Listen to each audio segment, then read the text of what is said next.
Hi friends, అందరికీ నమస్కారం. Welcome to our channel Charushree vlogs. Friends, ఇది చూడగానే మీకు అర్థమైపోయిందా? పండు మిర్చి పచ్చడి ఇష్టం ఉండో చెప్పండి. ఈ సీజన్లో మనకి ఎక్కువగా దొరికేది పండు మిర్చి పచ్చడి. కేజీ పండు మిర్చికి పావు కేజీ చింతపండు వాడుతున్నాను. నార ఉంటుంది కదండి, నార, ఈ తొక్క ఇదంతా తీసేసి కొంచెం క్లీన్ చేసుకొని పక్కన పెట్టేసుకోవాలి.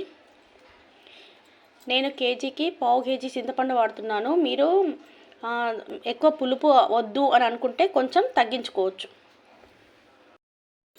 మార్కెట్ నుండి తీసుకురాగానే ఈ పండు మిర్చిని శుభ్రంగా వాటర్లో కడిగాను.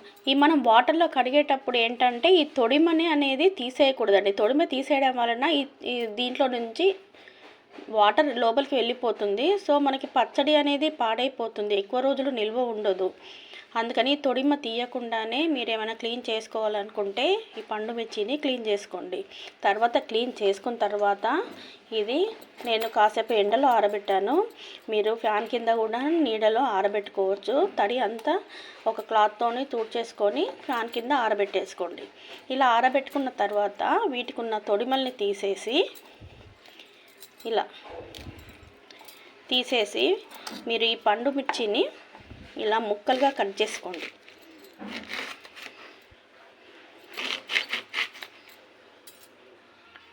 ఫ్రెండ్స్, ఇలా తొడిమ తీసి ఇలా చిన్నగా ముక్కలు కట్ చేసుకుంటే మనకి మిక్సీ పట్టడానికి ఈజీగా ఉంటుంది. అందుకని ఇలా చిన్నగా కట్ చేశాను. నేనైతే ఇలా పచ్చళ్ళలో ఉప్పు వాడుతున్నాను. నేను ఇప్పుడు ఈ చిన్న గిన్నెతో సాల్ట్ తీసుకుంటున్నాను. కొంచెం తగ్గితే మీరు మళ్ళీ మిక్సీ పట్టేటప్పుడు వేసుకోవచ్చు. ఇలా ఈ బౌల్తో నేను తీసుకుంటున్నాను. నేను ఇలా సాల్ట్ను చింతపండు సపరేట్గా మిక్సీ చేసి అప్పుడు నేను పండు మిర్చిలో కలుపుతాను. దీన్ని మిక్సీ పట్టేద్దాం. చూడండి, ఇలా చక్కగా మిక్సీ అయింది కదా. మిగతా చింతపండు కూడా వేసేస్తున్నాను.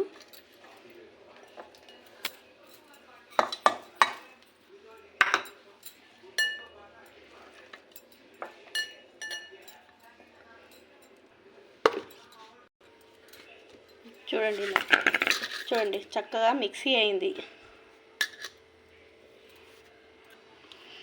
నేను ఈ బౌల్లోకి తీసేసుకుంటున్నాను. కొద్దిగా పండు మిర్చికి యాడ్ చేసుకుంటూ మిక్సీ పట్టేస్తా. ఈ చింతపండు పౌడర్ని కొద్దిగా పండు మిర్చిని ముక్కల్ని ఇలా యాడ్ చేసుకుంటూ మిక్సీ పట్టేసుకోవాలి. వెల్లుల్లి రెబ్బలు నేనైతే ఒక 20-25 వరకు యాడ్ చేస్తున్నాను అండి.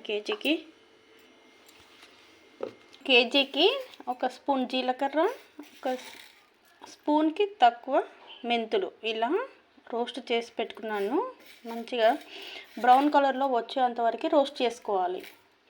ఇలా రోస్ట్ చేసుకున్న వాటిని మిక్సీ జార్లోకి తీసుకొని చూడండి, ఇలా చింతపండు పౌడర్కి మనం పండు మిర్చి ముక్కల్ని కలిపి మిక్సీ పట్టేటప్పుడు దీంతో పాటే మనం పౌడర్ చేసి పెట్టుకున్న జీలకర్ర మెంతుల పొడిని కూడా వేసి మిక్సీ చేసుకోవాలి. ఇలా దీంట్లోకి తీసేసుకుందాం.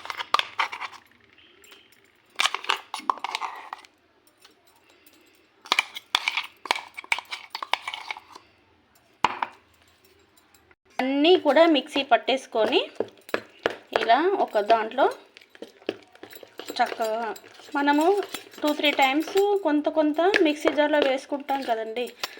ఇప్పుడు అందులో ఒక దాంట్లో ఉప్పు కొద్దిగా వేస్తాం, ఒక దాంట్లో ఎక్కువ వేస్తాం. అందుకని అంతా సమానంగా ఈక్వల్గా కలిసేలాగా ఒక బౌల్లో వేసుకొని ఇలా కలిపి ఒక గాజు సీసాలో కానీ లేదా ఒక మంచి కంటైనర్లో కానీ స్టోర్ చేసి పెట్టుకోవాలి.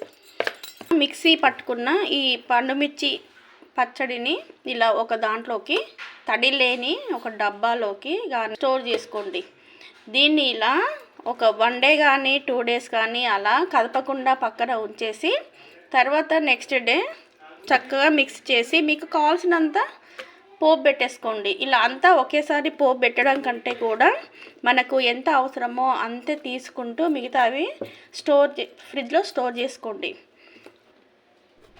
ఫ్రిడ్జ్లో స్టోర్ చేసి పెట్టుకున్న పండు మిర్చి పేస్ట్ని తీసి మనకి ఎంత కావాలో అంత పోపు పెట్టేసుకోవచ్చు. పోపుకి కావాల్సినది ఆయిల్ వేడయ్యాక దానిలో ఆవాలు, జీలకర్ర, ఎండుమిరపకాయలు, మీకు నచ్చితే 4-5 వెల్లుల్లి రెబ్బలు కూడా వేసుకోవచ్చు. నేను ఇక్కడ వేయలేదండి. వీటితో పాటు కరివేపాకు రెబ్బలు, కొంచెం చిటికెడు పసుపు, ఇంగువ మీకు నచ్చితే వేసుకోండి, లేదు అంటే అవాయిడ్ చేయండి.